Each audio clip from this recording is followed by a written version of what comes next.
Sa malalim at madilim na bahagi ng mga karagatan ng mundo ay naroroon minsan ang isang misteryo ng mga pulutong na lihim o sekreto at mga bulong ng mga sinaunang pagkawasak ng barko, na kung saan binihag ng mga buhangin ng panahon ang mga lihim ng pinakaaasam na kayamanan ng kasaysayan, na pumupukaw sa mga imahinasyon upang mangarap na may mga pangako at pakikipagsapalaran na siyang umaakit sa mga manlalakbay at hanapin ang mga sagot sa mga nawawalang kayamanan at kasaysayan ng ating mga sinaunang kabihasnan at sibilisasyon. Ang mga alingawngaw ng mga nakalipas na panahon ay naglalahad sa atin ng mga kwento ng mga pagkatuklas sa mga hindi inaasahang pangyayari na bigla na lang biyayahan ng kapalaran nito, na siyang naglalahad sa mga pangyayari at pagkatuklas sa mga nawawalang kasaysayan at kayamanan ng ating mundo.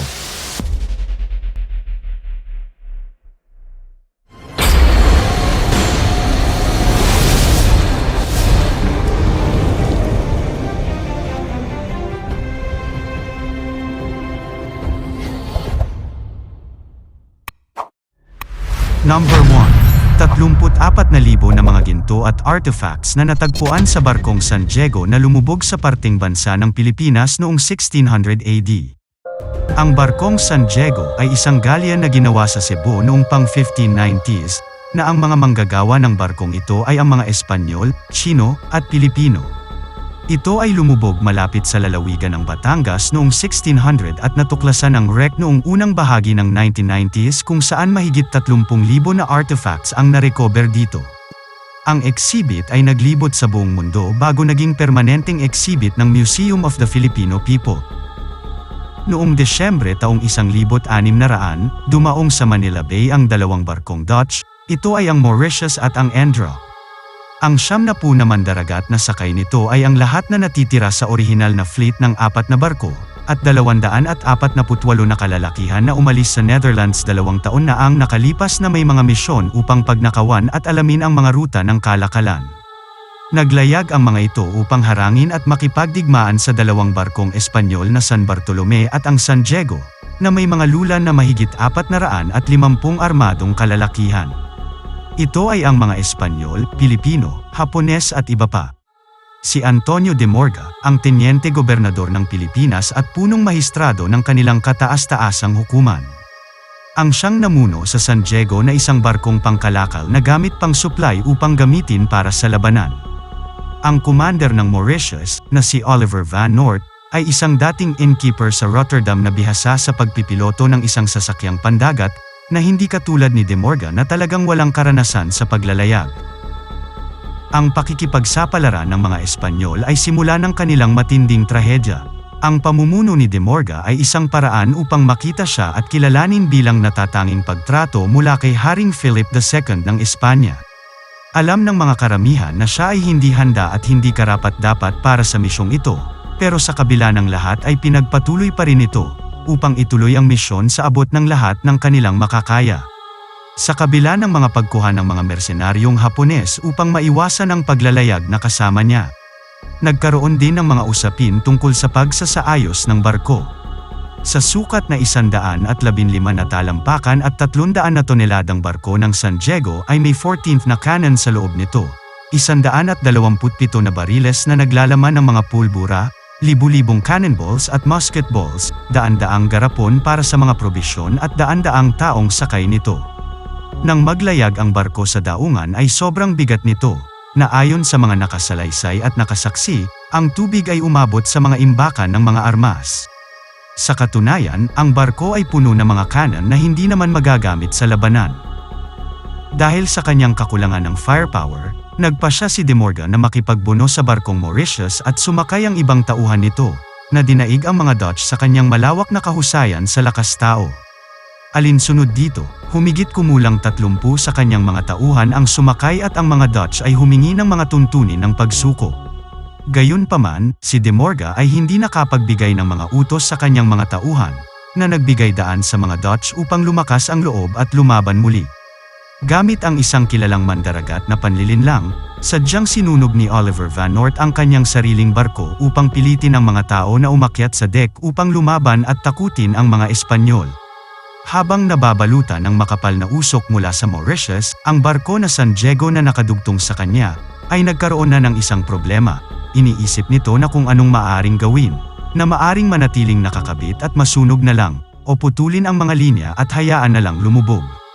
Ang mga linya ay pinutol at ang napakalaking overload na San Diego ay lumubog na parang bato, na nagdala ng daan-daang kalalakihan kasama niya. Ayon kay De Morga, nagawa niyang makatakas na may 2 bandila ng Dutch bilang kanyang mga tropeyo at nabuhay upang magsulat ng isang ganap na maling ulat ng nangyari. Namatay sa edad na 77 sa Quito, Ecuador. Dahil sa ulat ng mga nakaligtas na nakasaksi, na inilihim noong panahong iyon, na alam ng karamihan kung ano talaga ang totoong pangyayari. Matapos pag-aralan ang dokumentaryo na ebidensya tungkol sa paglubog ng San Diego, noong 1991 ang arkeologo sa ilalim ng dagat na si Frank Gaudio ay nagkalap ng isang lugar kung saan ang pagkawasak ng barko ay malamang na nakalatag at inilalarawan ng 2 bahagi at 1/4 na milya ang haba at 1.5 milya ang lapad para sa paggalugad nito. Halos sa katapusan ng oras na inilaan para sa paghahanap, ang pagkawasak ng San Diego ay natuklasan na nakalatag ito sa 52 metro na lalim sa mababaw na parte at wala pang kalahating milya mula sa dalampasigan. Sa pagpapatuloy ng excavation, unang nakita ng koponan ng daan-daang mga stoneware jar pati na rin ang mga cannon at mga anchor. Natuklasan din nila ang kulay asol at puting mga ceramics na mula pa sa Ming Dynasty, na marahil ay pag-aari ng isang barkong pangkalakaw. Halos lahat ay mga kagamitang ito ay pang-export sa mga karatig bansa na unti-unting nahayag ang pagkakaiba-iba at dami ng mga kargamentong ito. Kagaya ng Japanese sword hilt, weaponry at stoneware jars na nagmula pa sa Vietnam, Thailand at China. Iba't ibang mga pilak at gintong barya, silverware, compass ng barko at isang astrolabe pati na rin ang mga iba't ibang mga bagay ng pang-araw-araw na kagamitan.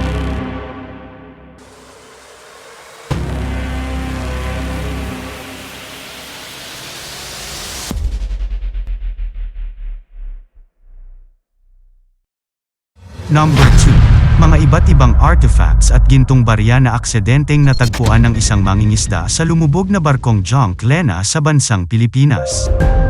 Ang junk Lena ay lumubog noong mga 1490 sa panahon ng Ming Dynasty sa paghahari ng Emperador Hongji. Nangibabaw ang mga mandaragat na Tsino sa mga karagatan ng Silangang Hemisphere noong ika-15 siglo.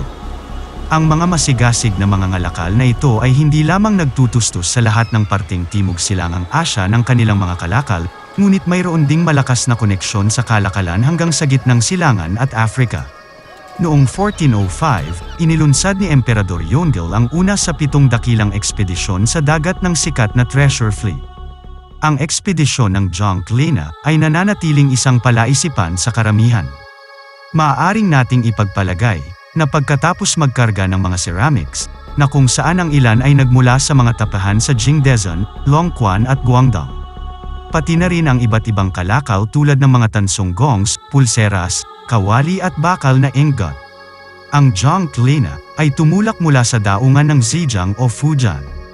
Ang mga produktong ito ay ginawa para sa Katimugang China, kung saan isinakay dito ang mga iba't ibang uri ng mga banga at pagkatapos ay sa isang daungan sa Siam, kung saan ito ay dumaong at nagkarga ng karagdagang dami ng mga ceramics mula sa iba't ibang mga tapahan.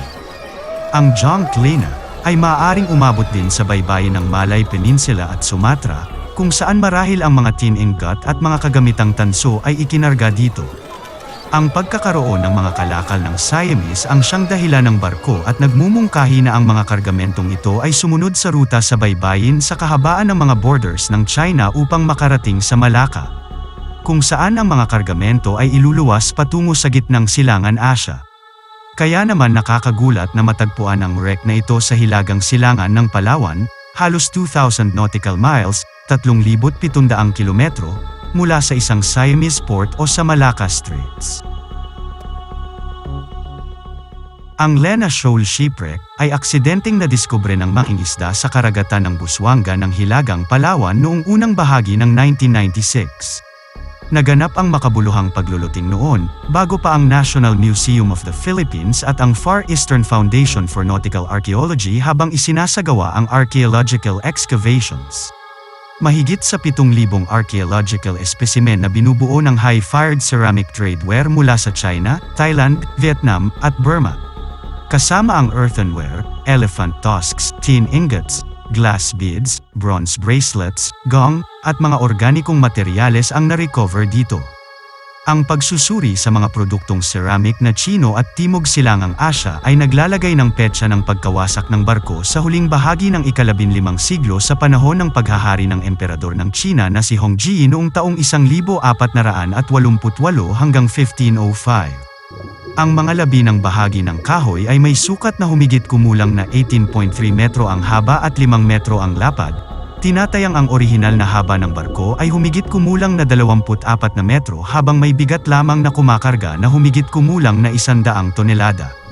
Ang kargamento ng Lena Shoal Shipwreck ay sumasalamin sa internasyonalidad at pagkakaiba-iba ng kalakalang pandagat noong ika-15 siglo. Ang nangingibabaw na kargamento ng mga ceramic na paninda ay ginawa sa mga hurno ng China, Thailand, Vietnam, at Burma, habang ang iba pang mga artifact ay nagmula rin sa iba't ibang lugar sa China at Southeast Asia. Ang pagkakaroon ng Islamic-influenced ceramic na mga hugis at motif sa mga kargamento ay nagmumungkahi na ang Lena Shoal Shipwreck ay maaaring nakalaan para sa mga komunidad ng Islam sa Katimugang Pilipinas at sa ibang lugar sa Southeast Asia.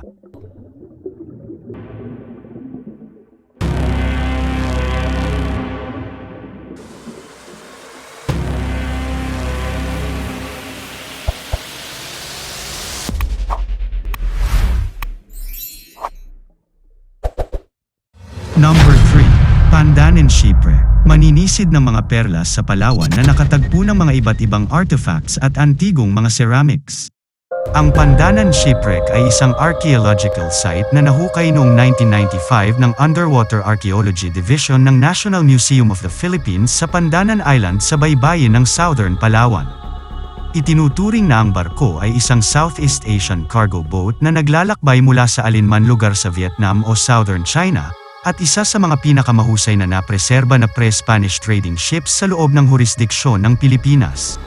Sinasabi na huminto ang barko sa ilang daungan sa mainland Southeast Asia para magkarga ng mga kalakal. At ang itinuturing na dahilan na humantong sa paglubog ng barko ay ang masamang panahon.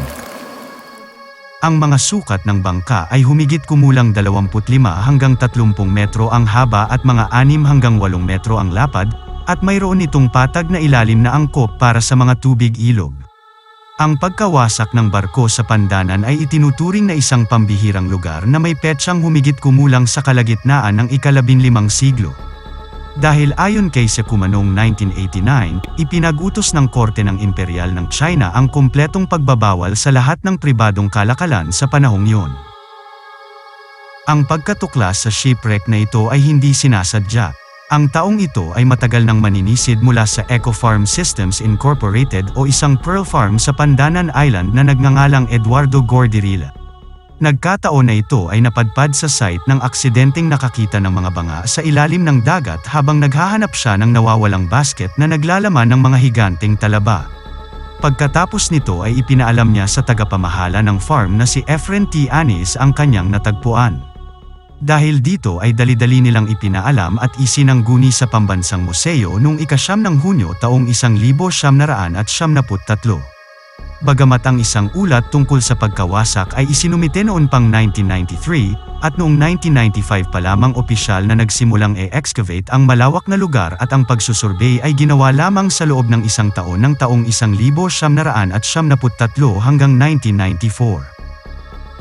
Ang barko ay natagpuan sa ilalim ng coral reef malapit sa bangin na natabunan ng mga buhangin at putik, na medyo malapit sa landmass 250 metro lang ang layo mula sa hilagang silangan na baybayin. Ang mga tipikal na butas ay natuklasan sa kahabaan ng mga dibisyon ng bulkhead ng barko upang makatulong sa pagdaloy ng tubig habang ito ay ibinubomba palabas. Bilang karagdagan, ang ika-4 na isang bahagi ng katawan lamang ng barko ang nanatiling buo. Mayroong dalawang teorya ang iminungkahi para sa kondisyon ng barko bago ito lumubog. Ang isa ay ang infestation ng nakalantad na kahoy ng mga tropikal na seaworm, at ang pangalawa ay ang mapanirang kakayahan ng mabilis na agos ng tubig sa katawan nito. Ang kinaroroonan nito ay nagmumungkahi ng pagkakaroon ng mga malinaw na petsa dahil sa mga Chinese na barya at mga ceramics. Ang lugar na ito ay itinuturing na isang malaking hakbang sa pagtuklas ng kultura ng bansa dahil sa kakauntiang nakasulat o mga record at archive tungkol sa Pilipinas at Timog Silangang Asya sa pangkalahatan noong ika-15 siglo.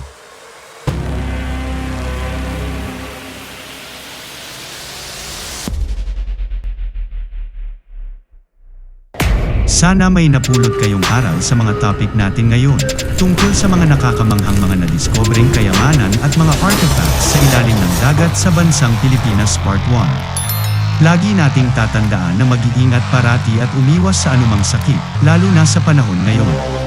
Ito po ang iyong lingkod Abscale Treasure. Huwag kalimutang mag-subscribe, share at mag-like, pakikalimbang na rin ang bell para updated ka sa mga susunod nating mga videos.